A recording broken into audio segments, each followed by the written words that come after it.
建设新加坡的工作永远都不会结束。新加坡总理兼财政部长黄循财承诺，政府将继续完善这项工作，让新加坡成为所有国人更美好的家园。黄总理星期六7月27日上午发表视频，介绍未来发展计划，其中包括南部滨水区和东海岸外长岛的建设，以及接下来在能源转型方面的努力。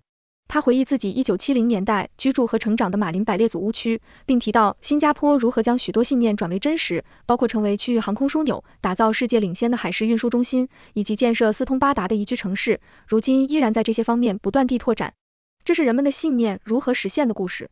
黄总理说，政府将继续为这个小岛想象新的可能，并通过长期规划、城市创新和积极进取的精神，构思与落实大胆的计划。他以滨海湾为例指出，这个构想通过数十年有系统的规划和努力完成，接下来是建设滨海东道巴西班让这个南部滨水区，面积为滨海湾的6倍。我们将有许多机会重新构思我们的景观，创造新的城市生活模式，包括为新加坡人提供更好的住房。黄总理也提到在东海岸外填海造长岛的计划。他指出，作为一个低洼岛屿，新加坡将受全球暖化和海平面上升的影响。面积约为滨海湾2倍的长岛将是比修建防波堤更优异的解决方案。完工后能将东海岸滨水公园的长度增加3倍，也兼做蓄水池，创造更多娱乐和滨海生活空间。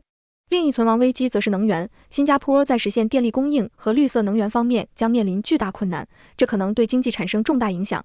他在视频中指出，进口低碳氢能是一个可能的解决方案，不过这项技术现阶段非常昂贵，希望成本能随着时间推移而降低。黄总理提到，新加坡正在研究地热发电，以及密切关注核技术的进展，核技术有可能变得更小更安全，将来或许能在新加坡部署使用。他说，我们必须有信心将这些挑战转化为机遇，将我们的脆弱之处转化为优势，就像我们过去做的那样。水工在新加坡建国初期是关键的限制因素，但新加坡成功开发新生水和建立水务业。黄总理认为，洁净能源是下一个发展阶段的更大挑战，但也提供了突破的契机。他说，这就是新加坡故事的真谛，我们在许多方面都很小且受到限制，但这也是我们最大的优势，它推动我们团结起来，创新和跳出既定的思考模式，敢于提出大胆且有抱负的长期计划。他在视频结尾对新加坡的未来以及人们可以解锁的许多机会表示兴奋，并强调目前是建设未来新加坡的重要时刻，希望人们可以与他同行，携手建设更美好的新加坡。I have fond memories growing up in Marine Parade in the 70s. It was built entirely on reclaimed land.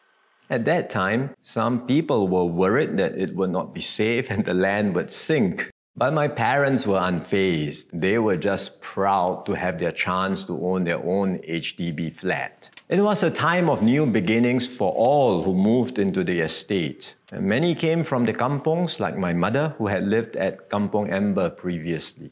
But together and encouraged by the grassroots leaders, we rekindled the kampong spirit in our new homes.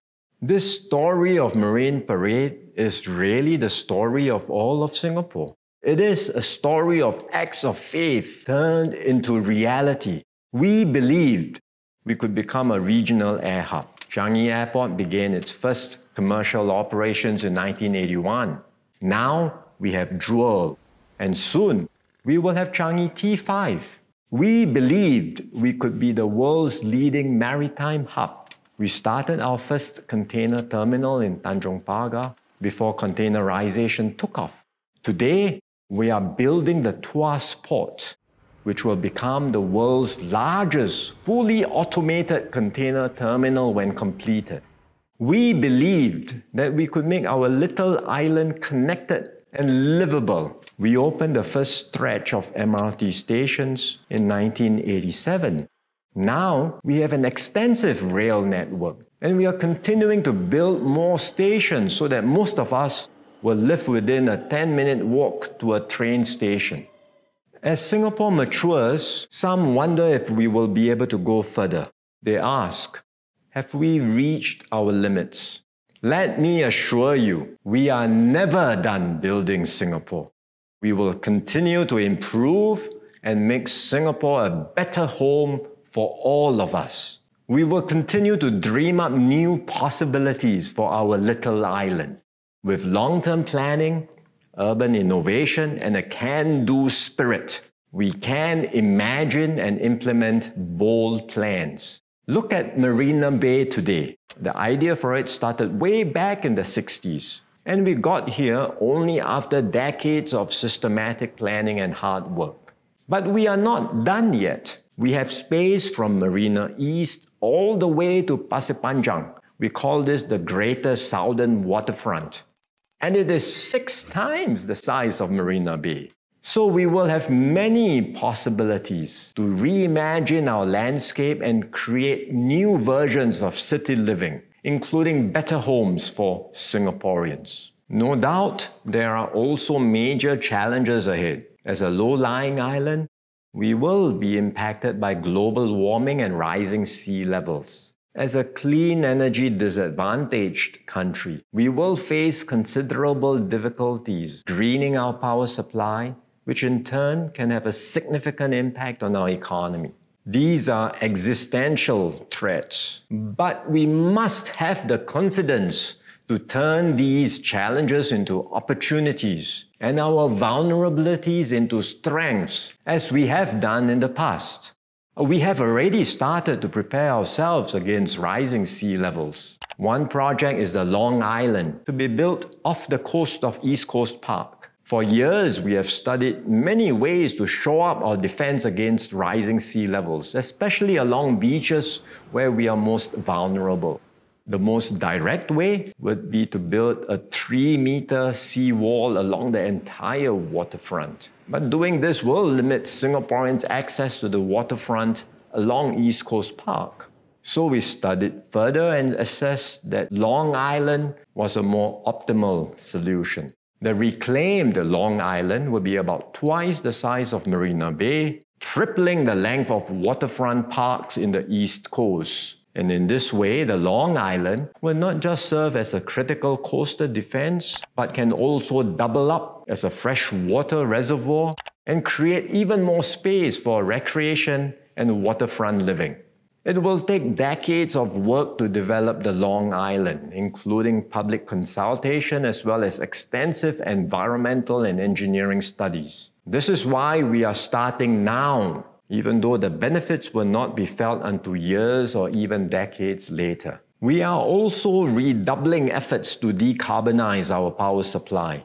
Other countries have a range of renewable energy options to choose from: solar, wind, geothermal, hydro, depending on the lay of their land and natural resources they possess.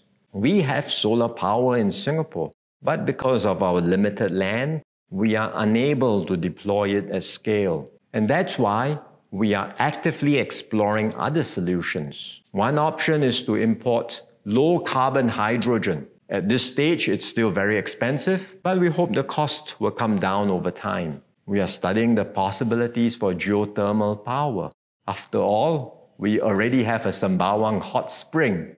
We are also closely monitoring the progress of nuclear technologies, which can become smaller and safer and may be feasible for deployment here in Singapore in the future. In our early years of nation building, water was a critical constraint. We developed new water and we built our water industry. In our next bound, clean energy will be the bigger challenge. But therein lies the opportunities for us to find new breakthroughs.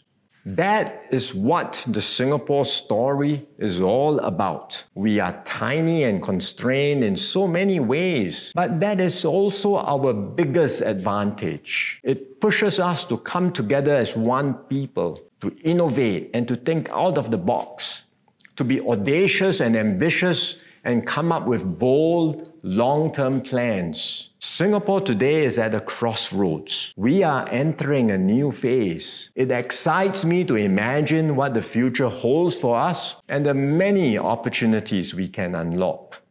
This is our time to build the Singapore we want for the future. So join me on this journey and let us build a better Singapore together.